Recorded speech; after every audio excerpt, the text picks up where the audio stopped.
Greetings and welcome back, everyone, to The Angry Chicken, episode 28. I am Garrett Weinzerl, and I am joined, as always, by Willie Dills Gregory and Jocelyn Moffat. Guys, how you doing? Fantastic. Good. I'm here. I'm actually here. I'm ready. Let's go. You good to go? Everyone is surprised. Wonderful, wonderful. There was for those of you listening in the podcast audience, there was absolutely no issues getting tonight's show up and running. This is our first time doing it, and it went off perfectly. It always does. It always does. Always does. Before we get into this week's news and whatnot, we have some responses to take and some corrections to make to last week's episode of The Angry Chicken.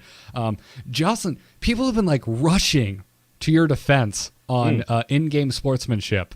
Which is really, really funny because I got my ass handed to me in the chat room when you guys were streaming the other night. So, I mean, really, I think people are split 50-50. Okay. Yeah. I mean, it makes sense. Yeah. So basically. Okay, I just, given the comments that I got in the chat room, I just want to make it completely and utterly clear that I meant in this one particular situation where there was a pyroblast involved. You would have been dead had that pyroblast hit its mark. This is not mistakes all the way through. This is one specific situation. I would concede. I would not concede to any other crazy scenario that you guys have put together in the last week trying to prove that I'm wrong. I'm just going to start when I play you. I'm going to pyroblast my own face every time and then just sit there and wait for you to concede. But see, if that's the how you win pyro against lethal, this isn't just pyroblasting your face just for fun at the beginning or something. Right as soon as I get to turn 10, no matter what the situation is, pyro my own face, say well played, and then sit there and wait for you to concede. That's what's going to happen next time we play, just so you know. But I just want to put that a lot of people rushed your defense saying that they would have conceded. And as a matter of fact, listener Crispy wrote in to say that he conceded in an arena game to a warrior who had misclicked their Mortal Strike. Wow. Okay. And that's fine. You're wrong. A better man than I. Yeah. To reiterate, people are writing in Dills and Garrett, you guys are what's wrong with the gaming community. And I'm like, no, you don't understand. No, you didn't listen to it. That's not what I meant at all. I wasn't trying to say you guys were mean or wrong or anything else. I was just saying that if there was a situation where there was a spell card that was going to be lethal to my face, I had lost the game. Obviously, if it's going to be spell lethal to my face, I've lost. It's the same as if I'm up against a hunter, I have 1 health, and they hero ability. Right. It's lethal. I've lost. I know that. So I'm giving them the win they deserve. I'm not losing on purpose or Right. Yeah. saying, oh, well, they missed, that hunter's mark back on turn 6. So, concede. No. And I'm not saying that you're saying I'm saying listeners basically say, oh, Dills and Garrett, what's wrong? And I just wanted to clear up, that's not what we were saying. Dills said that he agreed with Jocelyn if it were a friendly game or if you were just playing a friend for a bet. But we both kind of agreed on if it's competitive, if you're in a tournament or you're a rank away from legend. Yeah, it's just laddering. I don't know this cutthroat. guy. He doesn't know me. It's whatever. It's cutthroat, and I expect my opponent to play correctly. I mean, one of the very early tips that we gave on this show, months ago, was to always play the game out, never concede, because you never know when someone fudges the math. Which is true. And to me, this is no different. If this is different than fudging the math. It's still playing incorrectly. It's a misclick, and I get that. That's a little different than if they missed lethal because they didn't realize they had lethal, and then you won the game. Cool. Exactly. I get that it's a misclick, but I still I stick by my story. I'm from Jamaica, and I would not give them the win. For me, it just boils down to I don't think you should feel bad. No, and I wouldn't. I would sleep very soundly that night. For being cutthroat in a competitive situation. Yeah. Yeah. It's not your fault that they did I've been on the other wrong. end of this. I can speak from experience being on the other end of it. I was not mad when I had to lose, first place potentially in a tournament because the other guy took a win when I disconnected. I wasn't mad at him. I totally get it. Yeah. Exactly. So I could say from both sides of the spectrum, I get it, but I'm still going to take the win. Absolutely.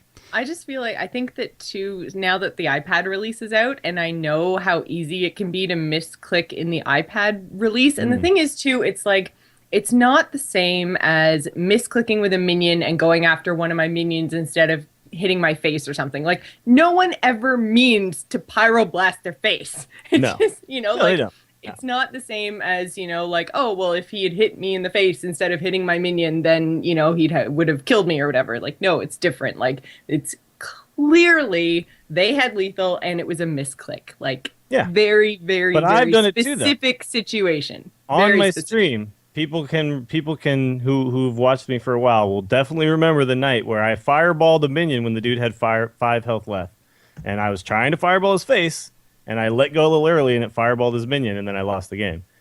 So it's happened to me, and it's happened. It's going to happen to other But people. how awesome would you have felt about the world if he had just gone like, "Oh, well played," and conceded? Because I would really, have been like, Nope. I would have been disappointed in him. Nope. Nope.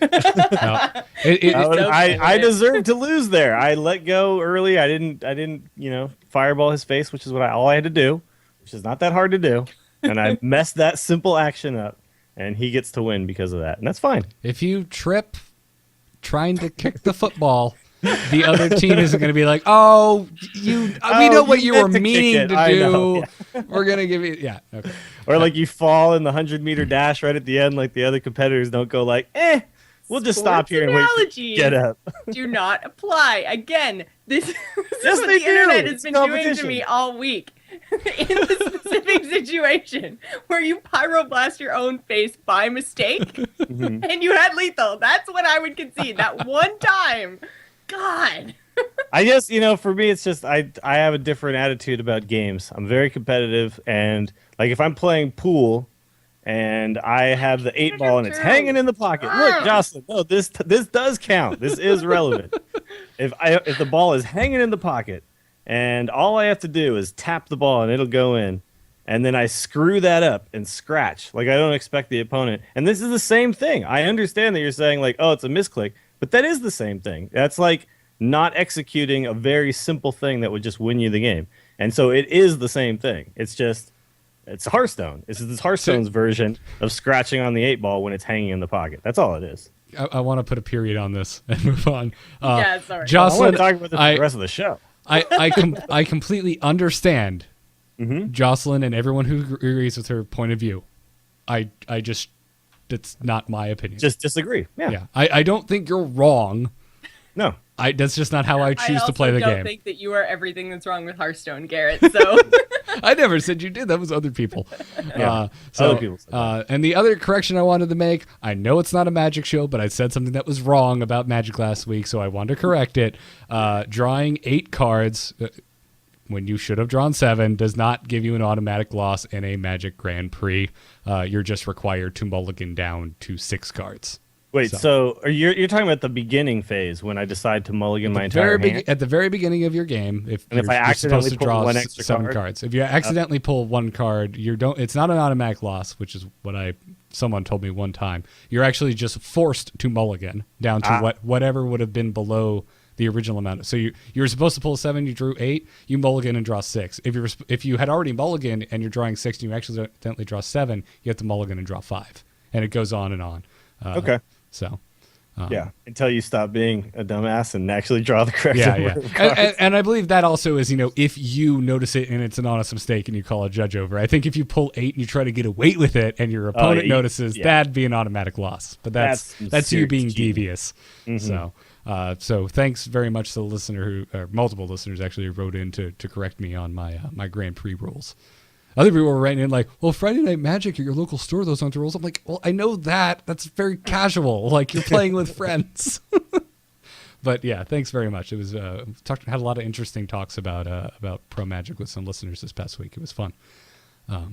But now that is out of the way, if you want to concede, do it. Whatever. I don't care anymore. Let's get into news. Good news, everyone!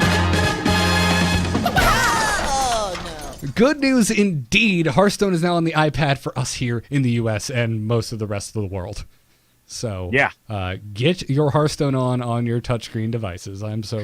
Specifically Apple tablets, Apple iPads beyond iPads, the first gen. Yeah, absolutely. A first gen iPad doesn't play Hearthstone, and a lot of people were like really bummed and pissed off about it.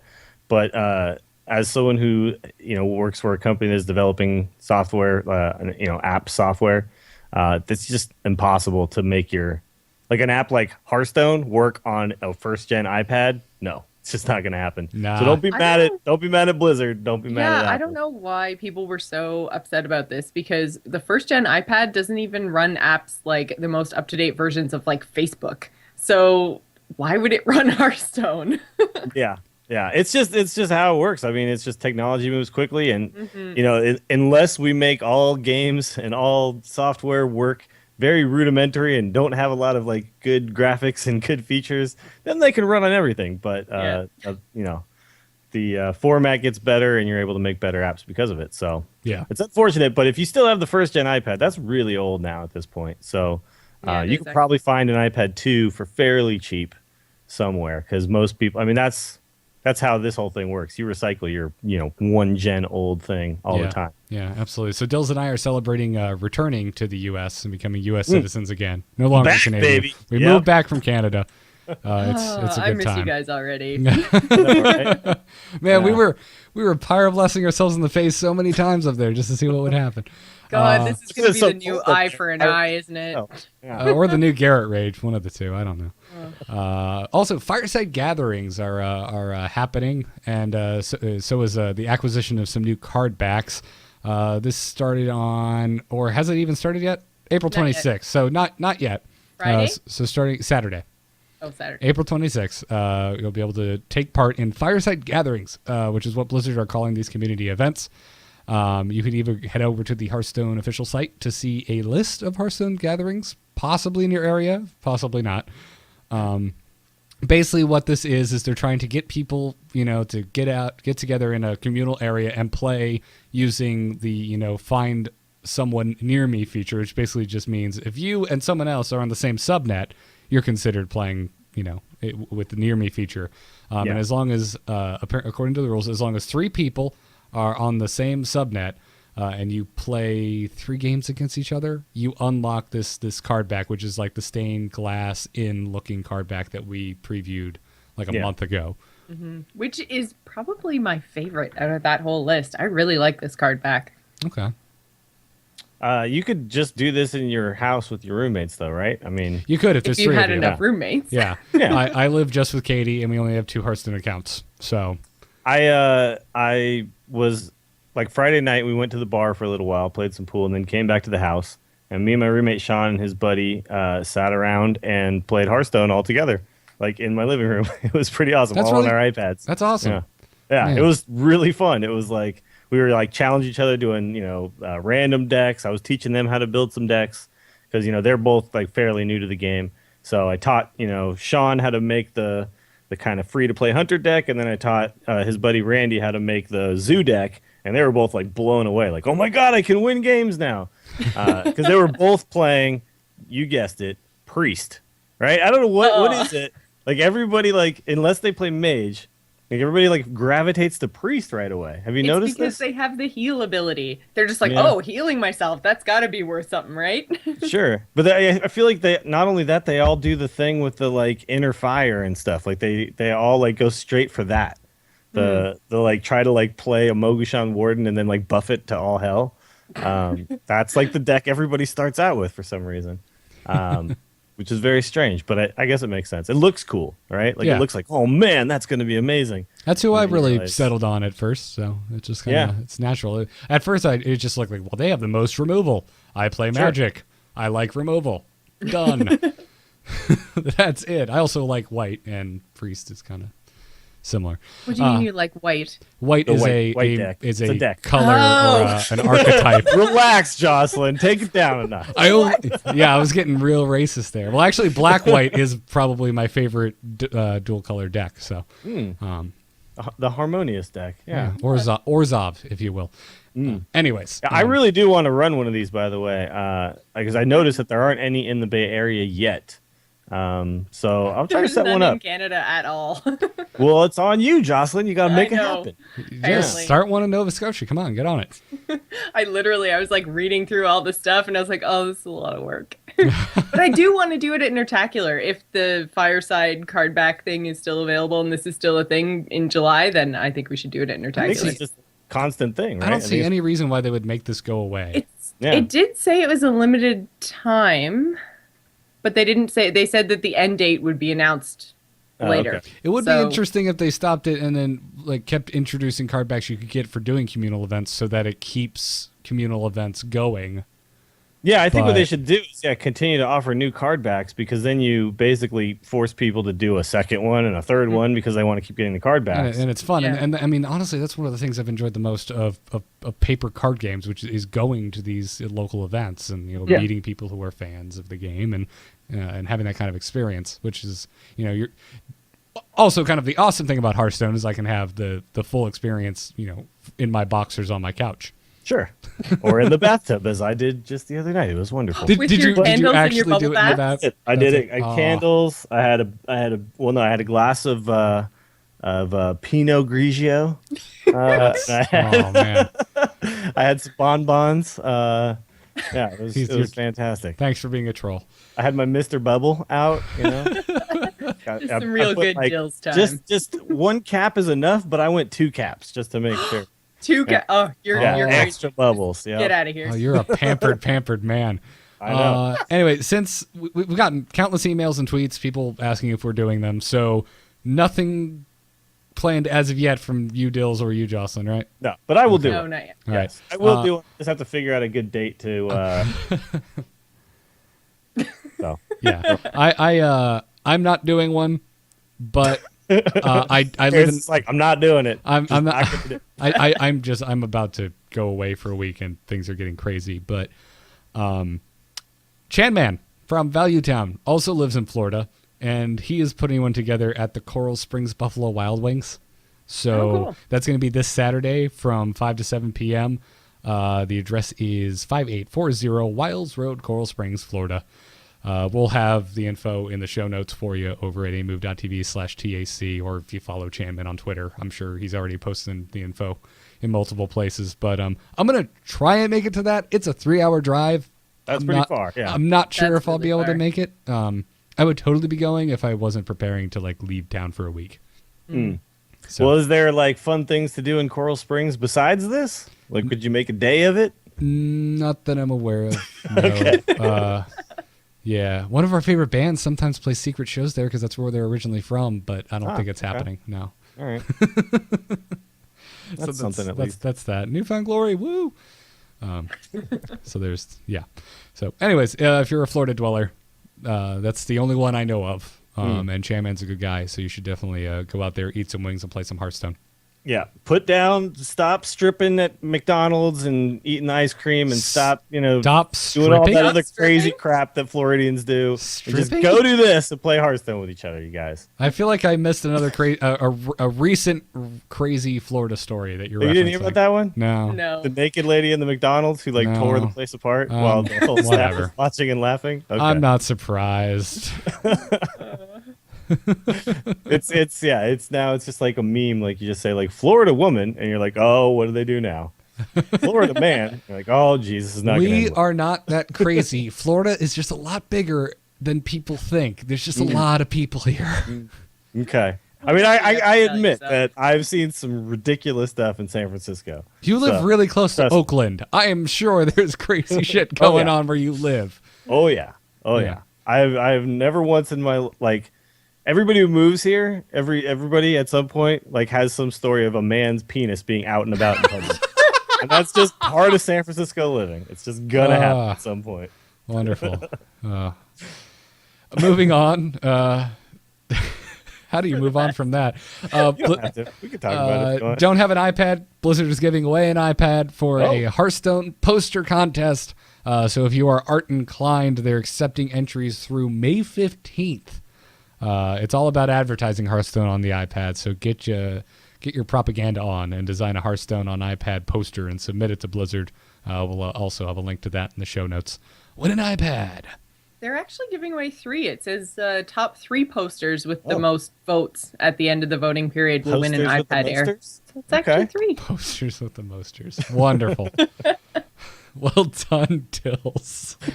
I would do this, but I have no skills at all when it comes to stuff like this. So We should do a collaborative project. all right, I'm in. I'll get my MS Paint running right now. Excellent. I can do stick figures like nobody's business. Oh, They're kind of sweet. like Picasso stick figures because they don't always like close all the way. Sure, It'll sure. be great. Okay, yeah, it's an interpretation of a stick figure. I got it. Yeah. Jocelyn, you live with an artist. Make him do it for you. I tried that. I literally sent him an email that said, "Win me an iPad, please." Link. And then he tried to tell me that if he wins, he gets the iPad and I get the old iPad. And I was like, no. Well, that's how it works. See subject of the email. Oh, Win okay. me an iPad. Well, I said, please. technically, you're still winning an iPad, just not that iPad. It's an iPad too. I want the iPad Air. I commute. Oh, that's my argument. I commute. I need the lighter one. Yeah, the other one is way too heavy. Exactly. I would compromise by saying you can use it on your commute, but when it's home, it's mine. Ooh, So there you go. too logical, Garrett. Yeah, no. I can't tell I've been in a long relationship. Anyways, let's get No in, compromise. let's get into this week's strategy section. Hit it very hard. Wanna blow something up?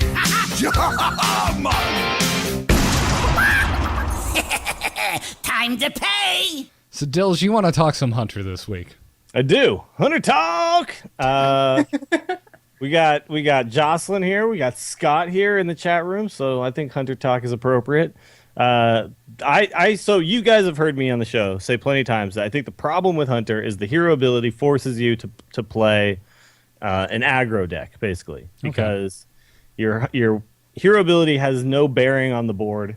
All you can do is do 2 damage to the opponent. So it kind of forces you to say, well, what's the best thing I can do then is just kill them really fast because now I've got this built-in way to continue to kill them very fast. And now I've heard some people say some things like, well, one cool thing about this hero ability is it allows you to ignore doing damage to the opponent and just concentrate on the board with all of your other cards because you've got this built-in damage to the face that you can continue to kind of lay on them. So there's a streamer and a really good player. He plays for Mana Grind. His name is Kalento. If anybody has not heard of him, you should probably check him out. He's streams quite a bit, and he recently took a Control Hunter deck to Legend 1, rank 1 on NA and EU simultaneously. So, number 1 player in 2 NA regions. and EU, yeah. In 2 freaking regions. Yeah. Okay. And normally he plays on EU, and he's known for being a Miracle Rogue player. That's like the deck that he specializes in. He has really helped refine that deck, but he switched over to this Hunter deck, and it's a really interesting take on the Hunter deck because he started pulling all the stuff out that everybody figures is just vital and really like these cards could not come out of this Hunter deck. Well, he took all those out, so there's no Leroy, there's no secrets, no traps, No there's weapons. no weapons. Yeah. So he basically did a Dills F the meta, but it's a good deck. Yeah, but it actually works this time. Well, what's funny is this is actually kind of a similar to a deck that I built when I first started playing Hunter, but this was before the current Unleash the Hounds. But it's basically just a beast flavored deck, you know. And I think a lot of people have kind of gone for this. But what he's done is kind of drill it down to the beasts that actually This are is going a to help out. really cheap deck. It's really cheap. very There's cheap, 6 yeah. rares in it total. There's 2 flares, which are rare cards. The 2 Savannah High Mains are rare cards. And 2 what else is it? Kodo. Oh, and the Kodos, yeah. Which, by the way, audio listeners, if you're trying to follow along, there's a chat. If live listeners, there's a link in the chat room. But audio listeners, go to the show notes again. move.tv/TAC. Yeah. Look up episode 28, and you can follow along if you want. But what this deck really does is it uses a lot of cards like Hunter's Mark and Stone Tusk Boar, which is the 1/1 boar that charges. So you can kill anything with that combination. Stampeding Kodo is a 3/5. It's a beast as well, and it kills something with 2 or less attack. You generally get a lot of value with that card. It's got things like the River Croc, which is normally a card most people stay away from, but when you play a River Croc, it's got the 3 health, so it generally will last a turn, and it draws you a card if you have a Buzzard out.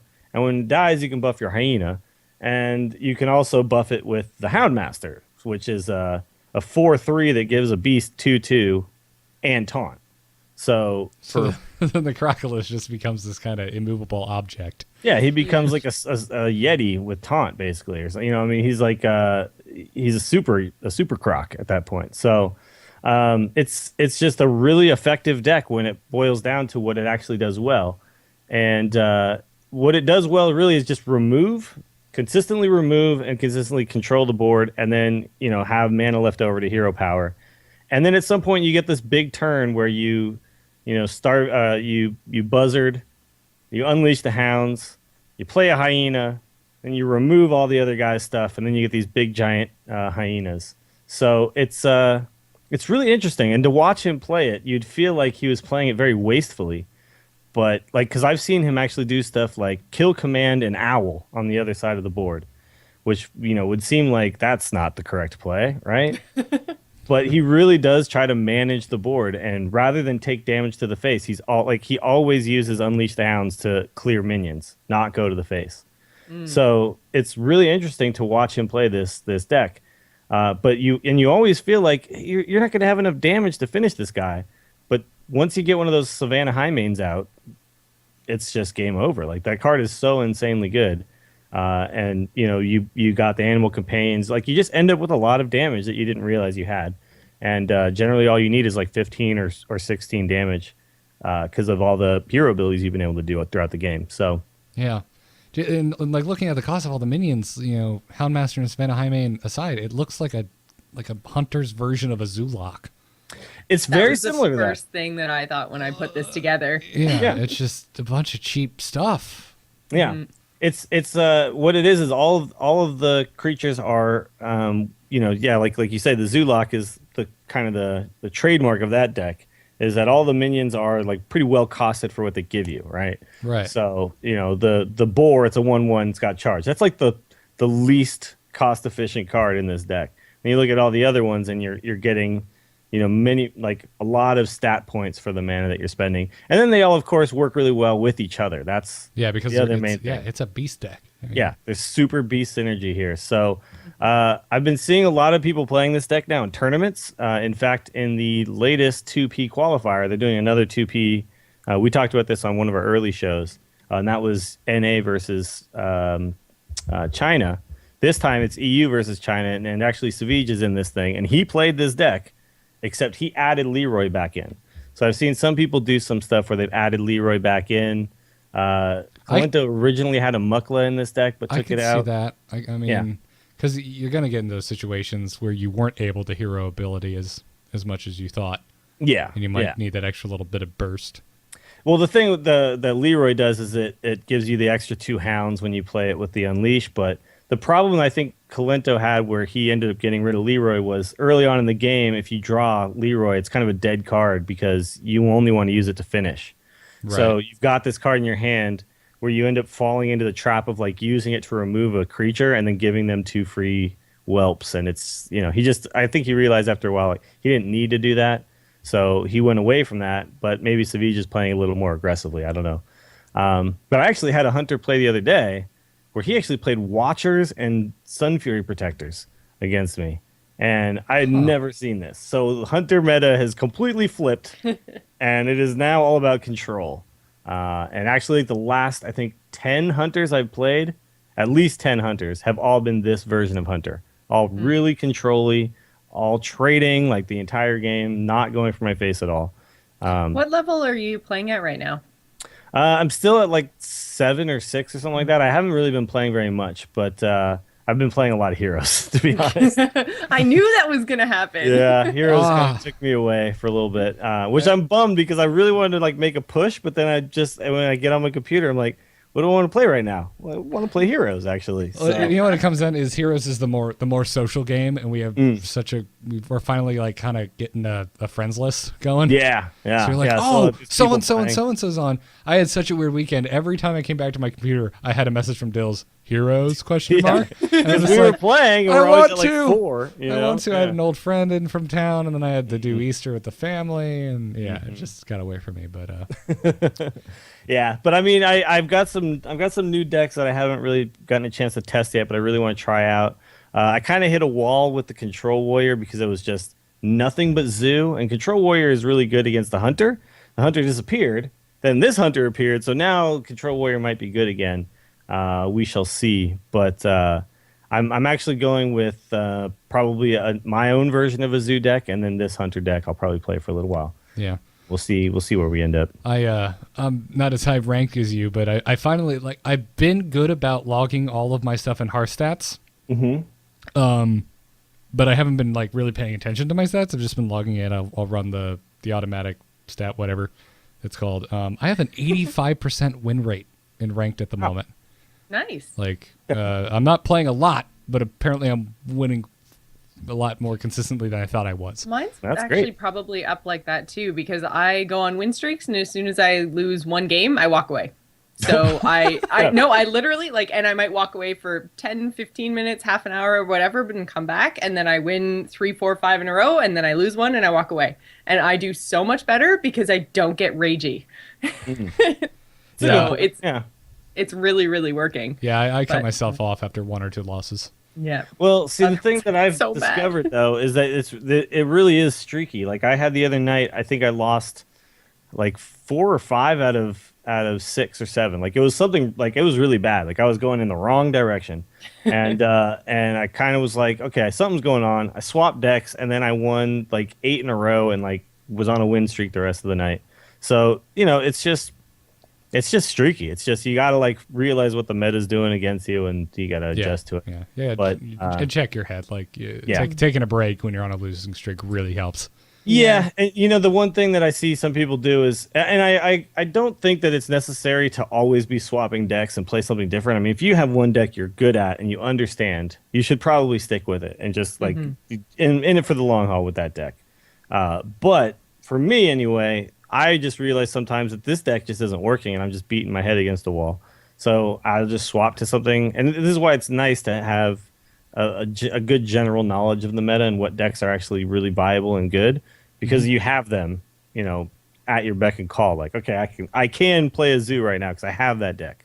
Yeah. And so I can switch to that. And then I have some other kind of funky decks that I feel like can kind of counter the meta. So I just switch it up quite a bit, and I think it's a good way to counter losing streaks. It's just swap things out and it feels fresh. Mm-hmm. I really want to push now. Now that I know that you're only around 6 or 7, I'm this might be the one season that maybe I can get up to where Dills is playing. See, because I'm playing all this Heroes, and you can't play Heroes, so exactly. So this is my one and only chance. Pretty soon you'll have Heroes, and then we'll never hear from you again when it comes to So true. It's actually probably a very good thing that I don't have Heroes access right now. Yeah, no, it's a bad thing. We want you to play this. But then, she's going to be playing against Tyrande, and Tyrande will miss her skill shot, and Jocelyn will leave the game to concede. Well, I should just concede. Yeah. Oh my god. Here we go, stirring it up again. Just teasing. We're gonna get some emails on that one. I'm trolling the emails more than I'm really trolling Jocelyn. Although she's giving me this look right now, oh, Garrett, why? Such a bully. I know. All right, let's get into some crazy game stories. Go enjoy that Hunter deck. Is the whole world gone crazy? You're in trouble now. You got it!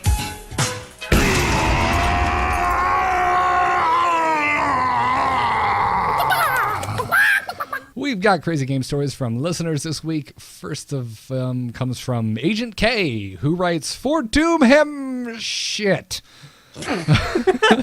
Actually, he said S******. Yeah, well, I like saying shit. Is that so wrong? Is that so wrong? He says, "Hi, chickens and hen. This is why I listen to your show," in all caps, but it's almost 11 and I don't feel like yelling. I have been listening to your show since day one and have always loved the strategy sections, as I am new to card games. Lately, you guys have been spending a lot of time talking up Harrison Jones. Recently reached the 1,600 Dust Mark for the third time and liked the idea of it given the card draw, and my deck has a serious dearth of 5-drops. The same day I got Harrison, he paid dividends in the hilarity department immediately. I was in a closely played ranked match against a shaman with my 2 little Silverhand recruits reporting for duty. I was eagerly awaiting a Stormforged axe so I could quickly grab 2 cards and piss him off with my shiny new legendary. Legend Daddy. I'm sorry, that's what he called it. Legend Daddy. Wow. Little did I know, out pops Doomhammer, and I get 6 cards after he swings twice and a whole butt ton of laughs when he immediately threatens me and concedes, directly following my hand filling to the brim. Love the show. Keep it up. He said, P.S. This one event will proudly make me a patron. Just signed up. Oh, thank you, Agent K. That's badass. Well, yeah, Harrison can swing games. Harrison wins games for sure. Yeah. And even at his worst, it's the 5-4 for 5. It's not terrible, you know. It's not badly cost. He's fine. He's a well-costed card with an upside.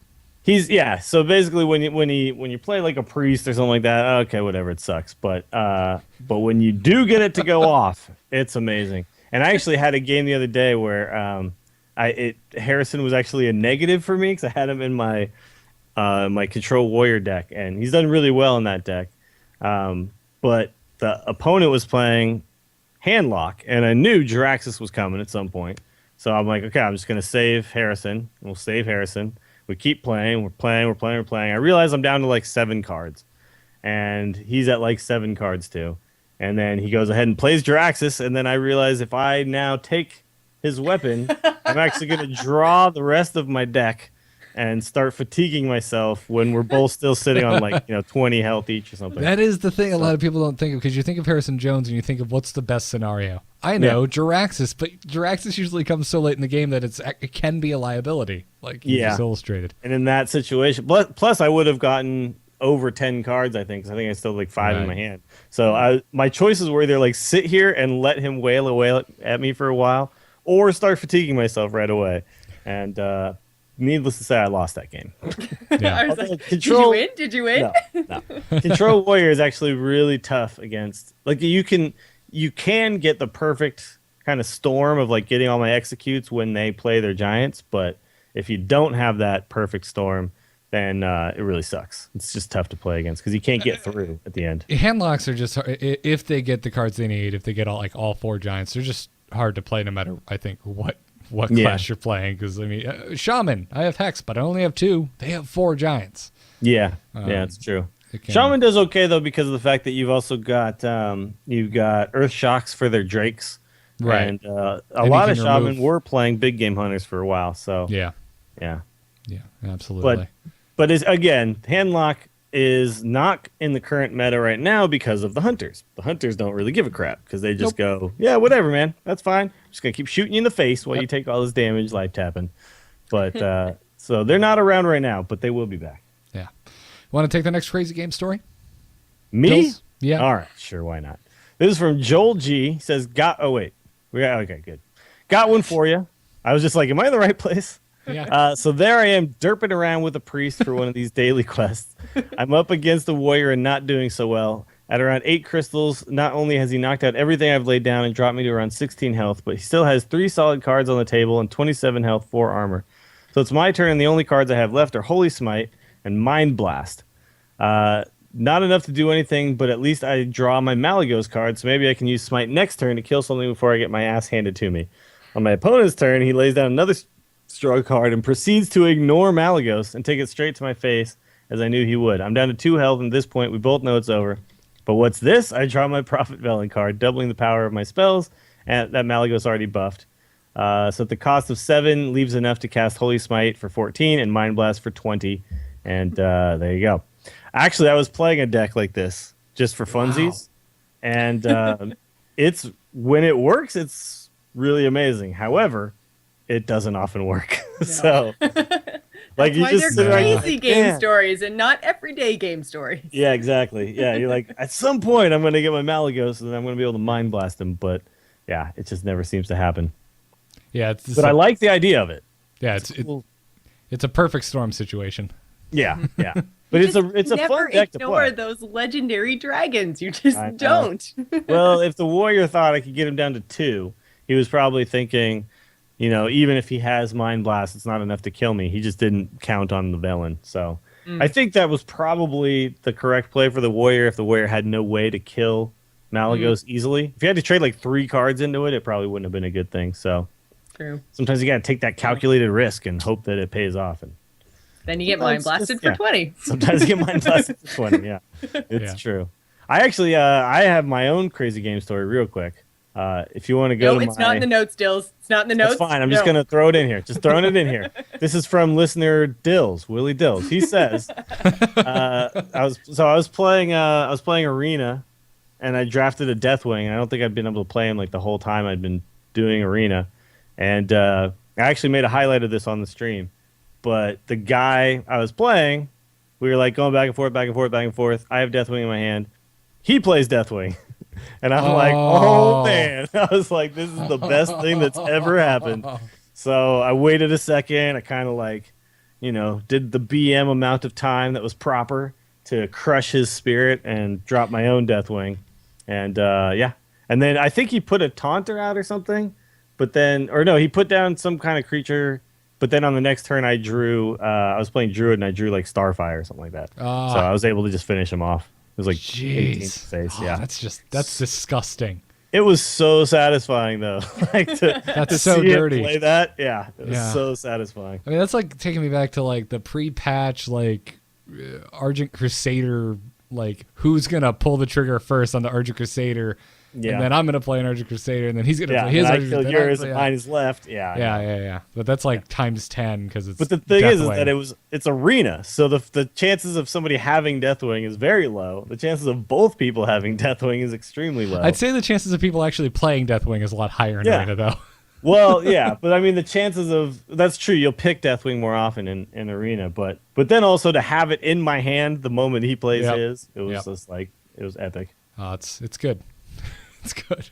The perfect counter to Deathwing is Deathwing. Jocelyn, you want to take the final crazy game story?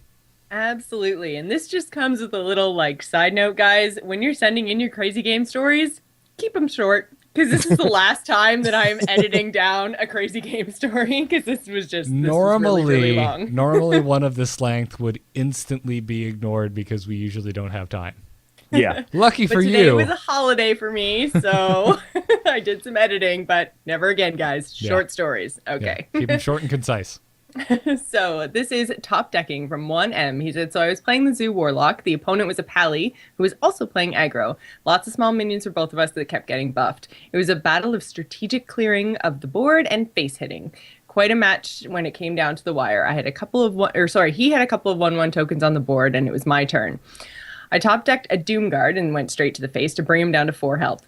I think I have it in the bag, but I don't life tap just in case he has a weapon or a consecrate and I don't want to get myself into lethal range. He draws Leroy, but he can't go to my face since I would have had lethal next turn, so he kills the Doomguard, sends out another token, and ends his turn. I draw a cleric and buff one of the whelps that his Leroy gave me and tickle his face for 2 damage. Okay, that made me giggle, and that might have been why I put this in here. The whole reason you put this book in the notes. So he freaking top decks Tyrion. And so he's thinking, I'm screwed now. It's over. Can't think of anything else in this deck that might be useful. I have to get past Tyrion's Divine Shield and his 6 health. I basically concede and say, well played.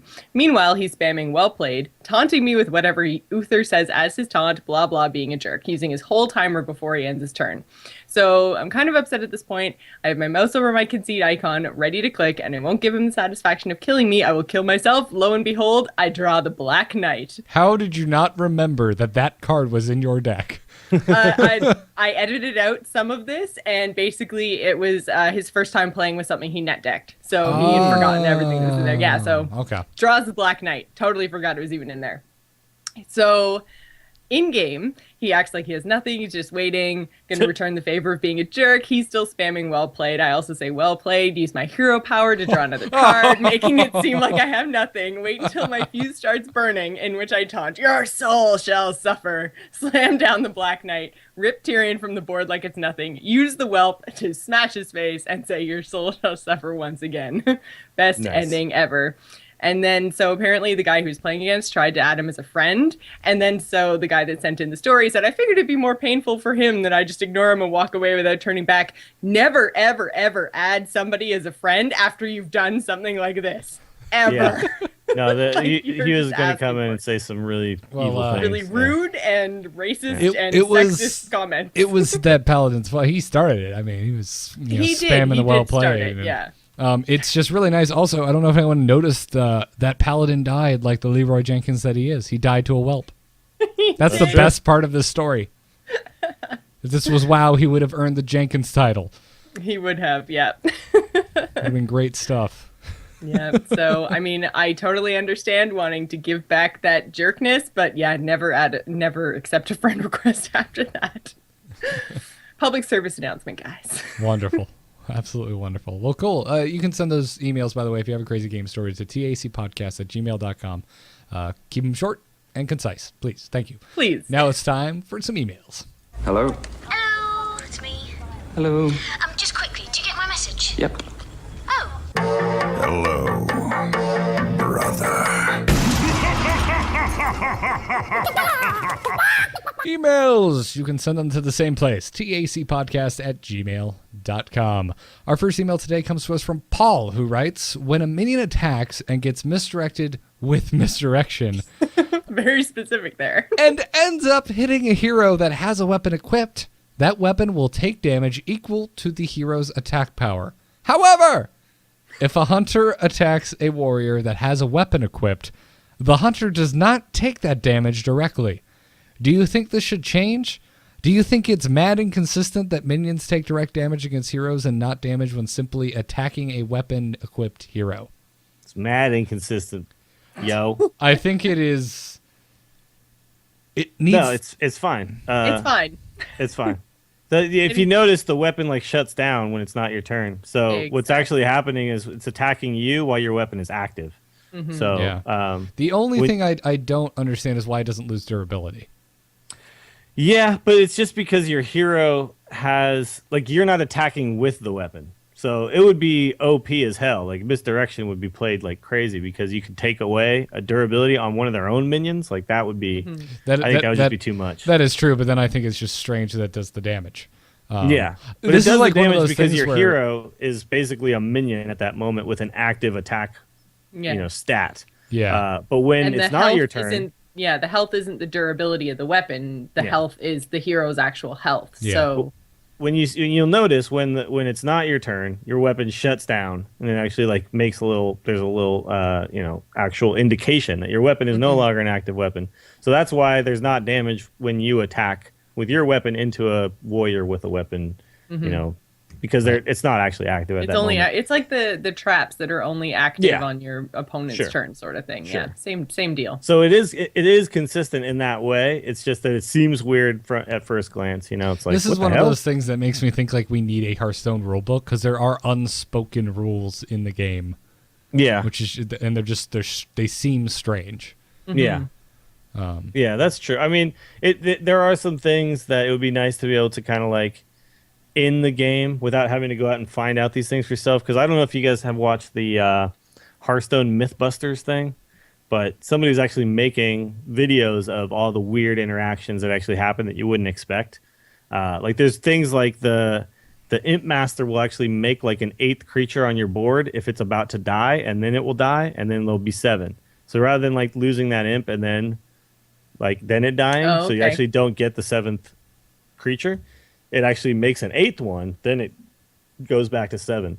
So there is some little weird things that go on in the game, and if they were to kind of throw some of that in something in the settings, it would be kind of nice. Yeah, it'd be for new interesting if there's players. a game like an encyclopedia or something like say you mouse over a weapon and has little info on the side weapons are equipped blah blah blah blah. If you could hit a more info button or something that opens up a new page where it's an entry for that and shows I don't know rules and whatnot.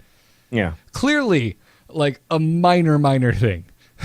But it's just I don't know. These are the kind of things where I'm scratching my head I wonder why they decided that it interacts that way. Yeah, and there's other things too. I think we asked Ben Bro this question when he was on. Is it weird that Shadow Madness doesn't say that the creature has charge? But then he was like, Exactly. well, if it didn't have charge, what's the point of the card? Like, you probably just infer that that's how it works by looking at it and going, oh yeah.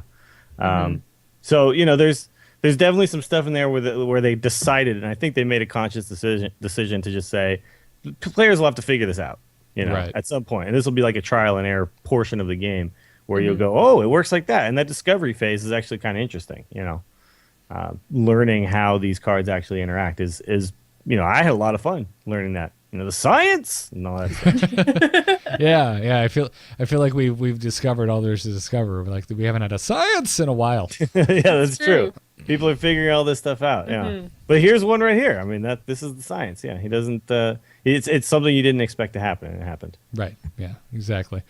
Dills, do you want to take the next email? Sure. It's from Talon. He says, "Hi, chickens. I was wondering if you have a card with an effect: Knife Juggler, Demolisher, Acolyte of Pain, etc." and you're consistently only getting at most one usage out of the card's effect, is that card still worthwhile to have in your deck? How often do cards like that need to proc to be worth it?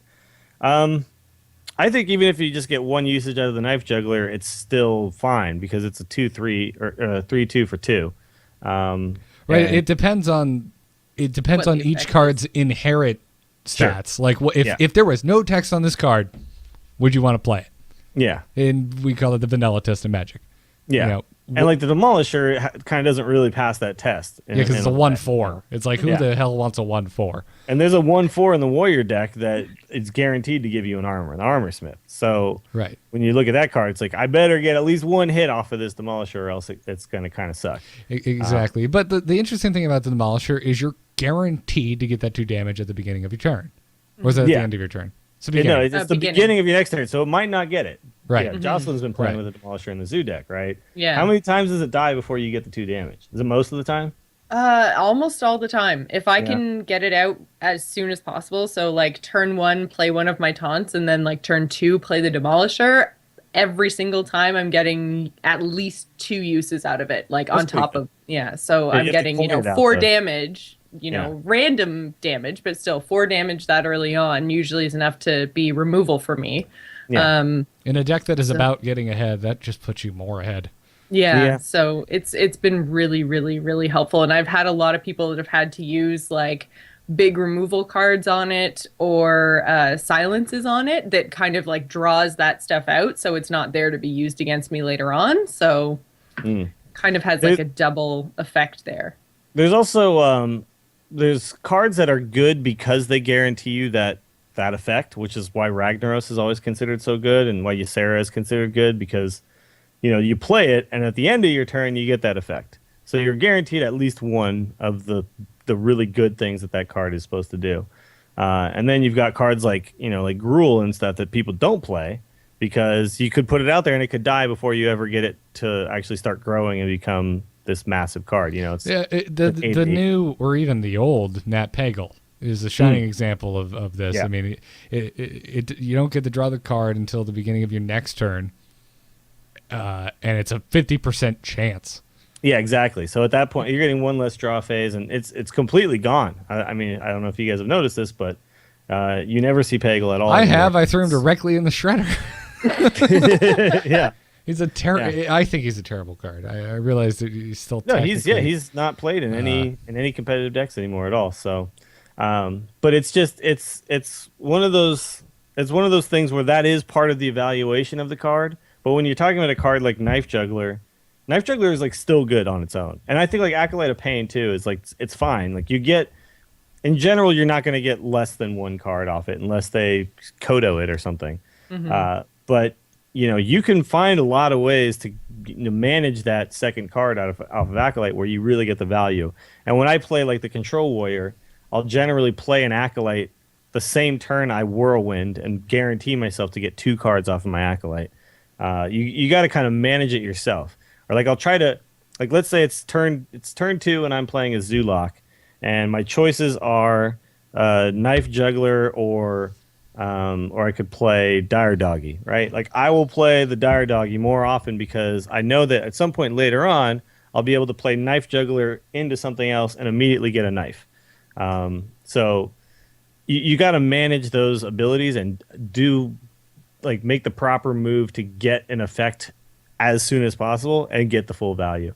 Mm-hmm. And if you don't, fine. Sometimes you can't, but you just try to do it. But they all still have that value. Demolisher you don't see very much, but Knife Juggalo, Acolyte of Pain. And I mean, some of these other cards like Knife Juggler and Acolyte of Pain, you play in a lot of decks. Like the Demolisher, I find works very well in a specific situation in my Zoo deck, and it fills a hole that I found. I don't know if it's the deck or if it's my play style, but one way or another, it fills that void in the deck in that specific situation. Like I wouldn't say, oh yeah, go throw it in your Hunter deck and throw it in your... No, like it's working well with one of them in my Zoo deck when it comes up. So... Yeah, right. It is very specific. Absolutely. I would not play my Zoo deck without the Knife Juggler, but I'm not going to throw one in my Control Shaman deck, for example. Yes, No. yeah. No. It doesn't diminish how good that card is. Knife Juggler is a really good card, by the way. If you're just wondering if Knife Juggler is a good card, yes. Yes. Pretty good card. Yes, it's a very good card. But then there's stuff like Amani Berserker that works in a Zoo deck too. Like Zoo deck is a weird. It's in a weird spot where you can play these cards that often don't see play in any other decks because of what the style of the deck is supposed to be. Like you'll never see a Shield Bearer in any other deck. But the fact is, you've got so many ways to buff the damn thing that it's totally worth it when you think of it as having 0/4 for 1, but then you give it +1 attack and suddenly it's 1/5 for 1 or 1/4 for 1. It's like you have so many little dudes, it protects them, and it's 1 mana to trigger a knife. Like there's just so much upside to it. In that specific deck, but dear God, does that have terrible card in any other deck? Like, it's. But so when you're evaluating this stuff, don't always just think of it like how many times do I need the effect to happen, but just like would it be a good card if I got 0 effect, or if I got 1, would it still be okay? And you can kind of get a general sense. Yeah, absolutely. So thanks for that email. That was a good question. I don't think we really talked about the value of procs. So, Jocelyn, final email for today. Doesn't mean we can't give strategy advice in emails. That's kind of the whole point. No, strategy is over, you guys. This is just emails. Who sent this email in? God.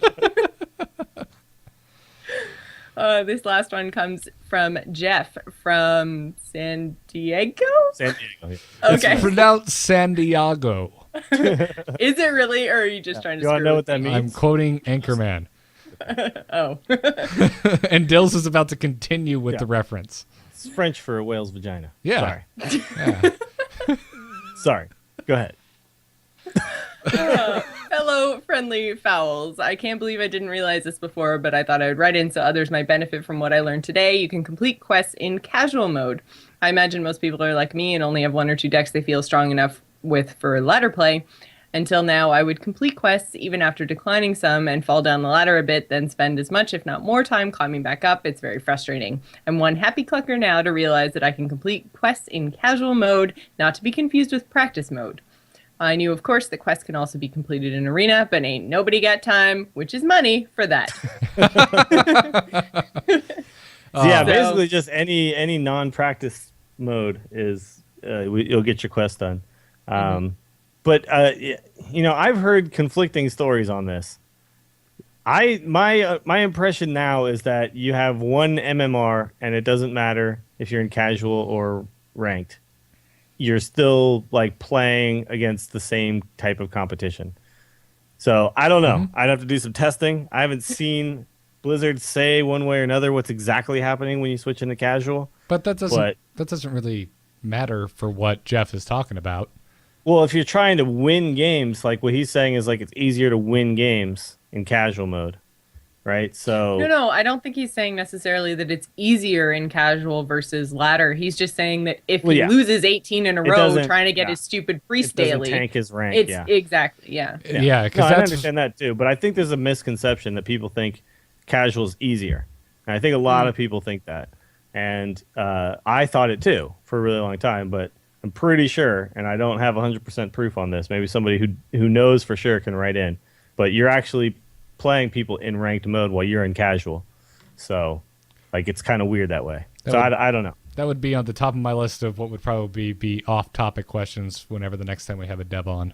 Yeah, I really want to know how that exactly works. Not that I ever play casual, but, Yeah. I do every once in a while, especially when I'm starting a new deck. I do all the time for dailies. Like, it's actually one of See, my... I don't do my dailies. It's quickly become one of my favorite things in Hearthstone because it's when I get to screw around. Because like, that's true. I'll be like, oh, I have a paladin daily. Well, I don't really have a paladin deck. Well, I'm just gonna make something that just seems fun, and I'm gonna just keep playing until I win 2 games with it. That's what I was doing before. Was just doing the suggested card thing every time I had a daily. But that was like early on when I didn't know what a good deck was. Period. So I was like, right, let's right, go. and that can take forever. But like, I built like an all token paladin deck. It was just straight up fun. It wasn't gonna do well in ranked, but it was There a is fun... a good token paladin though that uses the Sword of Justice and it uses like. Oh yeah, I know. But this was cards, like, yeah. I just went hardcore token without thinking about how things actually synergize. I just wanted everything that made another dude. Yeah. And it was super fun. Totally. Not good for rank, but that's why I enjoy casual mode for daily quests, because it's where I get to be more casual at the game, for lack of a better word. Yeah, you should call that deck like me and my buddy. Me and my best Every friend. card comes out with a buddy. The best friends for life deck. Yeah, best friends. Oh God. What have you done, Dills? Well, chat room, we have a couple minutes for questions. If you want to ask a couple questions live, we'll take them while we try and talk and fill time while the lag catches up with us. Or the delay, I guess. It's not really lag. It's not. You know what we should do from here on out is when we realize we're getting close, we should start telling people to type their questions while we're like answering the last email. Yeah, that's a good Let's point. think about this today. That is a very good point. We've been doing this more and Was more. it while you were in the bubble bath? I was taking a bubble bath. I had my bonbons. And I was like, oh yeah, we should be Thinking doing about that. angry chicken. Yeah. Delby Hyper asked if everyone should be saving their gold and dust and waiting for the upcoming 30-card release, basically the Curse of Naxxramas, which actually Kyle, our host on Into the Nexus, asked this on Twitter this week. Yeah. And don't save your dust. There's no point in that because you can't No. create any of these cards. You can't but your craft 'em. gold, yeah, your gold you might as well start saving if that's something that you really, because we don't know how much it's going to cost. So, I'm still just playing arena with my gold anyway, so I'm not too worried about it. But if it's something where you feel like it's hard to get enough gold, and it's probably a good time to start saving it. Yeah. Yeah. Okay. Good point. Yeah. That's. Yeah, because Kyle refuses to spend any money on the game. Yeah. So Yeah, he's going full free to play. yeah, I mean, he has to start saving. I think is like, it's just like, well, if you're not going to spend any money at all, yeah. Well, because it could be 400, 500 gold just to get in the win. We don't know. Yeah. So, it's a good idea to start saving now. Yeah, exactly. Jocelyn, are you just going to buy it? I'm just going to buy it. Buy what? The Curse of Naxxramas. Oh yeah, no, I'm totally gonna buy it. Yeah. Sorry, I was reading the chat room. Not that I was tuning you guys out. You little. Hurt my feelings, Jocelyn. Aw. What class yeah, are we I'm going to just play gonna for our straight up death play. rattle decks? I don't know. I need to see what all the cards are before I make that decision, honestly. That's true. But it's probably going to be something like Warlock. I mean, I think I'd be really interested to go back to my Shaman deck that was running Ancestral Spirits, yeah. so I can get yeah, like triple Karen Bloodhoofs. that could be pretty cool. Yeah. And then also the Ancestral Spirit though, you might get a quad one though, right? Because it would come back with the Ancestral Spirit first. Then it would come back Yeah. again. And then I don't know exactly how So it's gonna I work. would It's gonna be crazy. I would get 2 Banes and a Cairn. Yeah. There you go. Yeah. Okay. So it's just awesome sauce all around. That would be ridiculous. Yeah.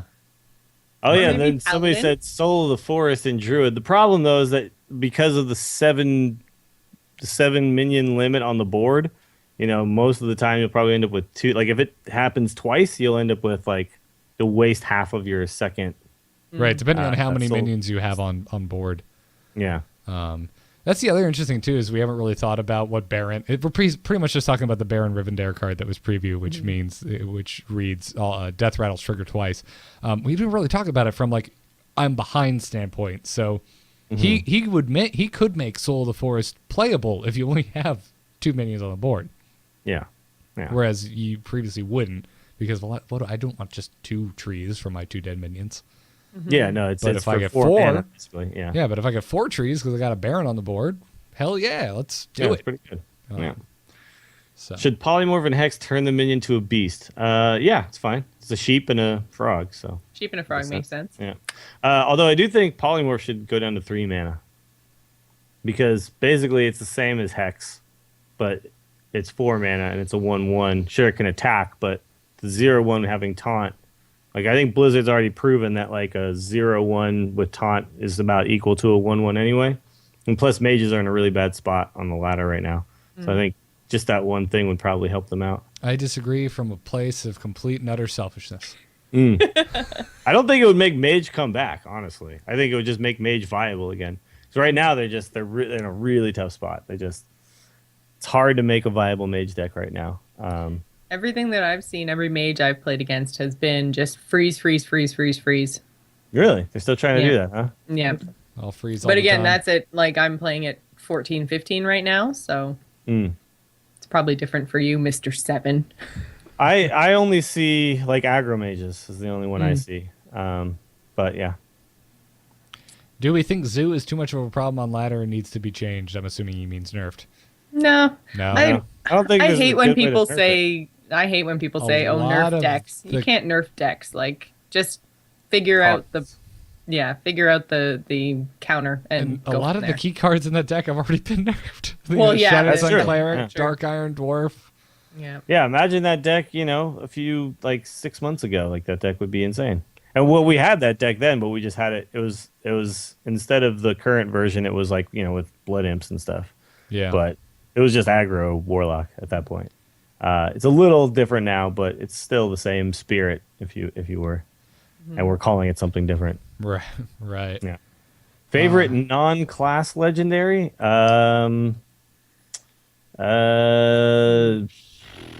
Ragnaros. Probably Leroy for me.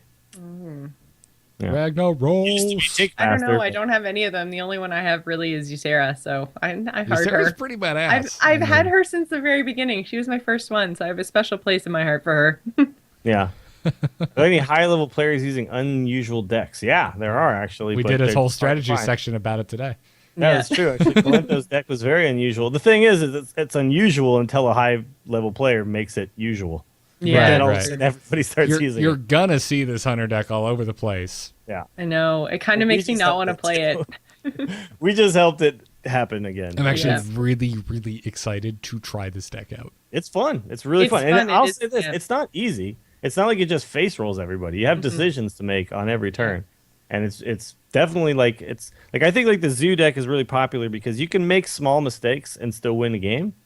But this I deck, think this deck is similar though. I found a couple of times where I would do what I thought was the best play, and then I'd end my turn, and then like 2 seconds later, I was like, "Oh man, I really should have done that," and I still ended up coming out on top in the end. But I Sure. could have won faster had I not made that decision. It's not necessarily a mistake because both plays would have been viable. One just would have been slightly better. So Sure. I think it's a similar kind of play style, like, or not play style as the Zoo, but you can make these little mistakes and it's not going to totally screw over your entire game. I think though you'll find that as you go higher and higher up the ladder, you can't get away with those mistakes with this deck. Well, yeah, Like that's you true too. like you can even at high levels with the Zoo because you just are they're just so overwhelmed. Like you have 5 minions on board. It's like I trade one out when I probably shouldn't have or whatever. It can not really hurt you. But the thing about this deck is like you have like a finite amount of actual removal that's like viable, and part of that is like Unleash the Hounds. So if you burn your Hunter's Mark and then they bust out like an 8/8 with taunt or something, and you're like, damn it, I have no way to get by this thing. So you really do have to be smart about when you can't be wasteful with all your stuff, because you do end up at this deck drawing through most of your deck most of the time, but it's still there's not that many cards in that deck that are like this will always get rid of something. So that's where it's a little tough, I think. We'll take one more question, then we'll call it. What balance change would we like to see reverted? Oh. Ooh. Mind control. I'd like to see mind control go back to 8. Or actually, I think 9. I think 10 was a little too much. But I think 9 is okay because it gives you that one turn with your big fun guy, and then they get to take it away. I think at 8 it was still very frustrating because you couldn't play Rag, and stuff like that. So Yeah. But I think Priest is in such a bad spot. I would like to see them get something back. Yeah. Although I haven't seen a lot of Priests this week. Really? Yeah. Really? I went up against like 3 in a row with my Zulok deck, and that was actually one of my first losses in a while was to one of them. So I was just like, I don't know what to expect. Yeah. But, to me, it's I don't know. It's still not that powerful of a card just because of the fact that it uses up your entire turn to do this thing. So it's only really good when you can take certain things and like even like you don't see Priest run 2 of them ever. So. Yeah, like it's worth it like if you get like a Tyrion, because at the very least, at least he has that taunt and the shield, so it's kind of worth taking up your whole turn for. Yeah. But like anything else, like even I guess if you get a rag, at least you get the shot off at the end of the turn. Yeah. But I do think at 8 it was. I remember why I thought it should change before. But at the time, like they had some other things going on for Priest that were pretty nice. So it was like basically they would do it to like they would steal your rag, which meant like they spent 8 mana to kill a rag and get a rag, and then they also like healed themselves in the same turn. So like that kind of stuff was a little bit crazy. right. But I think at 9 it would be just about right. And I actually think Pyro should go down to 9 too. I think 10 is rough for those cards. 10's a little much. Yeah. Like 10 is Deathwing. Right? Yeah. And I disagree with Pyro. Yeah. Yeah. I just think that Pyro is like suddenly it's like damage to mana cost should always be a little more damage than mana cost, right? And then all of a sudden you've got this one card where it's like exactly equal. I agree with that, but just having the potential of a guaranteed turn 9 death just horrifies me. I don't know. Yeah. I don't know. Well, I can see it. I agree though. I think 9 is fine, but they can't really get there anymore, though. All the other stuff got the problem earlier was that they had the Frost Nose for 2 and the Blizzard for 5 and the Conical for 3, and then they also had the Pyro for 8. So it was like all of that together. Well, you still but had so much of that got nerfed. Even after that got nerfed, though, you still had when Pyroblast was still 8. You still had the aggro priest or mage. Yeah. But that's just that's just anybody can build the aggro mage or the aggro anything really, minus like priest, which is like all the low cost cards together. So I don't know. I agree with most of the balance changes Blizzard has made, but I would love to see the Defender of Argus reverted back, because for some reason I feel like for the same mana cost he should be better than a Yeti. Yeah, I guess. Yeah. But the problem is he was like a full 2 stat points better than a Yeti in most cases. Yeah, I know. So. I don't know, but I liked that because he's also a rare, whereas the Yeti is a basic card. And that's true. Yeah. Just I don't know. I just thought he was a damn great card, and I didn't think there was anything wrong with being a damn good card. Yeah, I don't think honestly that Defender of Argus was the problem. I think it was all the other stuff, and they already kind of fixed all the other stuff. So yeah, the Shattered it was just a Cleric good card. and Dark Iron Dwarf. Those three, like that trinity, the Shattered Cleric, the Dark Iron Dwarf, and the Defender of Argus, the buff your minions while also being good minions in their own right cards. I would be glad to see any of those 3 reverted back. Yeah. I would also like to see stuff like cards that I think would be fun if they were in the meta be buffed a little bit. Like the Kidnapper is like, it's like this card that's just there, and there's no one who's ever used it, and no one ever will use it because its stats are so funky. Like the 5/3, if it was reversed, right? Like it would be fine. But the fact that it's that other way around, like it's just really weird. Also, though, there's an argument that could be made for there needs to be bad cards. Yeah, because it makes but there are anyway. I just think Arena that this more card, interesting. This card has like this cool effect that no one's ever using because it's like it's got this combo thing of like I can either like get rid of one of your minions or pull one of mine back, and so it's like got this kind of cool thing where it's like a flexible panda, and you can't use it. So yeah. It would be fun if they just swap those around. I think would be great. There's like little things like that I would like to see swapped around. Like I would like to see Greenskin be a 4/5. I would like to see Harrison Jones be a 4/5. I'd like to see most of those get swapped a little bit. Yeah. Jocelyn, what about you? Is there anything you'd like to see go back to the way it was? The only thing that I thought of right off the top of my head was Tinkmaster, but at the same time, I feel like there's a lot of versatility that came out of that change. So that was the only one that was a huge, huge change, I think. As gut-wrenching as that was at the time, we now have much more diversity in decks, which is nice. Absolutely. Yeah. Yeah. You can I actually agree, play your so- good cards. Yeah. Which is- before it was like, you don't play that card because it just gets tinked. So Yeah. you know. But yeah, But that's the only one. That was just Okay. the first change that popped It into was my my head. favorite But, card. I love yeah. that card. but no, I think it's good. I agree with a lot of the changes that they made. I don't think there was anything really. I mean, I wish they'd stopped messing around with Unleash the Hound so many times, but I think they got it now. Although Yeah, I I think liked it's fine. I liked the charge and +1 to your beasts Unleash the Hounds version, but nobody else did. But it was ridiculous. Yeah. Yeah. It was ridiculous. Don't send me back there. Yeah. Don't. Just If nothing else, Garrett rage inducing, so win. Wonderful. All right. Well, that'll do it for today's episode. As always, really want to thank all of the Angry Chicken patrons via patreon.com. Just thank you. You guys are freaking awesome. Again, if you want to become a patron, you can do so by going to patreon.com/TAC. It's basically, it's an opt-in subscription. If you're digging what we're doing and you want to help support the show, that's the best way to do it. So, go check that out. This week, we wanted to thank the next 5 patrons. Big thanks to Jeremy, Steve, Jarek D, Mark B, and Greg S. Thank you guys just so much. This has been awesome. And like Dill said, I think before we started recording, we're almost up to 100 patrons. Yeah. Which is pretty just cool. crazy. Yeah, We're 4 away right now. We're at 96. So that's really, really yeah, cool. Yeah, that is really sweet. So thanks a lot, guys. And also, as always, want to thank you guys who are leaving us reviews in the iTunes store, because that's another really great way to help out the show if you're a podcast listener. From the U.S. store, thanks to Tallycat. Thanks to Jay Kinney, who is apparently getting married, so big fat congrats to you. And he also wrote that that we're not his favorite Hearthstone podcast. We're not his favorite gaming podcast. We're his favorite podcast, period. Aw. So thank you very much. Kay Sizer, thank you. Thank you to Selros, who says that I constantly beat down on Jocelyn. So that's where that came from. I disagree with you, or you just don't understand our humor and relationship. But Yeah. thank you for the review nonetheless. And Bumpish. See, you just think it's verbal. It's physical, too. That's the thing. I Completely. fly to Nova Scotia every week, beat up on Jocelyn, and somehow don't get torn in half by her boyfriend, who is in much better Yeah. shape than me.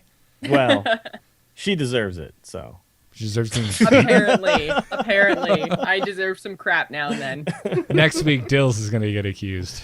No. Yeah, They all know that I love Jocelyn, and you're the evil one. They all know. exactly. Yeah, I'm just a terrible, evil, mean-spirited person. I'm gonna show up to Nerdtacular with brownies every day. I'm like, love me, everyone, love me. I'm not mean. I have an internet, I have an internet desire for friends, and it's sad. Anyways, as always, The Angry Chicken is a production of amove.tv and frogpants.com, so go check those websites out. Subscribe to the Mega Feed. Subscribe on iTunes. Our email is tacpodcast@gmail.com. You can check out the forums over at forum.amove.tv. We record live every Monday night at 10 p.m. Eastern Time right here on twitch.tv/amovetv. Our mobile live stream is provided by Alpha Geek Radio, which is at mobile.alphageekradio.com. Currently having some technical issues with my mixer, so we haven't been up on there, but we will be back up as soon as I figure out what the hell is going on with this thing. Didn't drop us once though, which is awesome. Yeah. Yeah, it's nice. Well, that's because I changed Technology. things around, so I think I've isolated at least what's causing the issue. No idea how to fix it, and that doesn't bode well for the mobile stream, because that's how that works. Anyways, follow us on Twitter at TAC Podcast. I can be found at Garrett Art. Dills can be found at Willie Dills, and Jocelyn can be found at GIS Gamer. Big thanks to Brian Griffith, the musician who is responsible for our epic intro music. His website is briangriffithmusic.com, and my personal website, which is my graphic design portfolio, is nomoonart.com. If you need a freelance designer, hit me up. Dills, where can people find you? You can find me streaming on twitch.tv/WillieDillsSF. You may or may not catch me napping. It could happen. So come on by It for that will epic happen. event. Yeah, it will happen. You can also find me on the instance Into the Nexus, which is the podcast about the Heroes of the Storm game, which is currently in tech alpha and has taken away all of my ability to get legend this season in Hearthstone because I'm playing way too much of that. And Torturecast podcast about the Giants and MGA. If you're a mediocre golfer, there's some big news coming down the pike for the MGA. I'm not going to disclose it here, but needless to say, it's going to be amazing. Can we take a Frog Pants ism and say you're pulling a Johnson? I'm going to pull a Johnson right now. Pulling mad Johnsons all night long. Yeah, it's... You know, I don't feel like Scott ever takes it quite that far. No, sure? no, he doesn't. You sure? Sure. He's never said like yanking a Johnson or anything like that. He's okay. All right. I guess it's just me. But yeah, so if this actually does come through, it's gonna be epic. So I can't wait to tell you guys about that. You forgot to mention that there's also now a Dills Stradamus Twitter account. Is there really? That is not you. What? Yeah. I had no idea. Okay. Okay. And it's mean. It's mean. Yeah, I got a tweet and it was really, really mean, and I literally thought it was from you. I thought you'd changed your Twitter name just because. What? Yeah, I was like, Dills, ow, because it said something like, "Oh look, smarter than Jocelyn." I was like, ow. Wow. Well, see, you knew that was not me. You knew that was not me as soon as that came out, right? Or you actually thought I would say something like that. And then I was like, oh, wait, no, okay, that's not actually him. But I had to like look you up on Twitter, like your regular Twitter account. I'm like, oh no, he's still over there. This is someone else. And then I looked at the profile and it says like, not actually Dills. And I was like, oh, I should have read that first. Okay. All right. Well, maybe I shouldn't be giving this guy publicity. I don't know. If he's being mean. I just thought it was funny that someone started what was obviously a fake account. That's pretty funny. Wow, I had no idea. Jocelyn, where can you be found? I can be found right here on A-Move TV every Friday night for The Gamers Inn. You guys can also check me out streaming either on twitch.tv/thegamersin or twitch.tv/GISgamer. We mix it up. But yeah, every Thursday night we stream something. So come on over. Check it out. Also, please go check out our sponsors, doghouse-systems.com, because we have a code. That code is TAC, and it'll get you double memory for free on your next Doghouse Systems gaming rig. Every time that code is used, directly supports the show. And also, the new Doghouse Special Edition are available, and one of them is an Angry Chicken version. You can get the big fat Angry Chicken logo right on the side of your PC. So That's go amazing. do that. Pimp out your old PC. Is it actually up there now? I don't know. I didn't expect a quiz. Well, we looked last week and it wasn't there. It's just the gallery. It is available. That's just okay. the gallery where they're showing off some of the special editions. I believe there are many more special editions that are actually shown in the gallery. So, because it's just, I believe when you check out, it's a text field. You just type, you fill in which special edition you want. So, because they're just telling the shows, hey, let everyone know that they can get a, your podcast's version of a Doghouse system. So, again, go check them out. We thank them for their support. We thank you guys for listening. We'll be back next week for episode 29. But until then, and as always, job's done. Job's done. Job's done. Yes!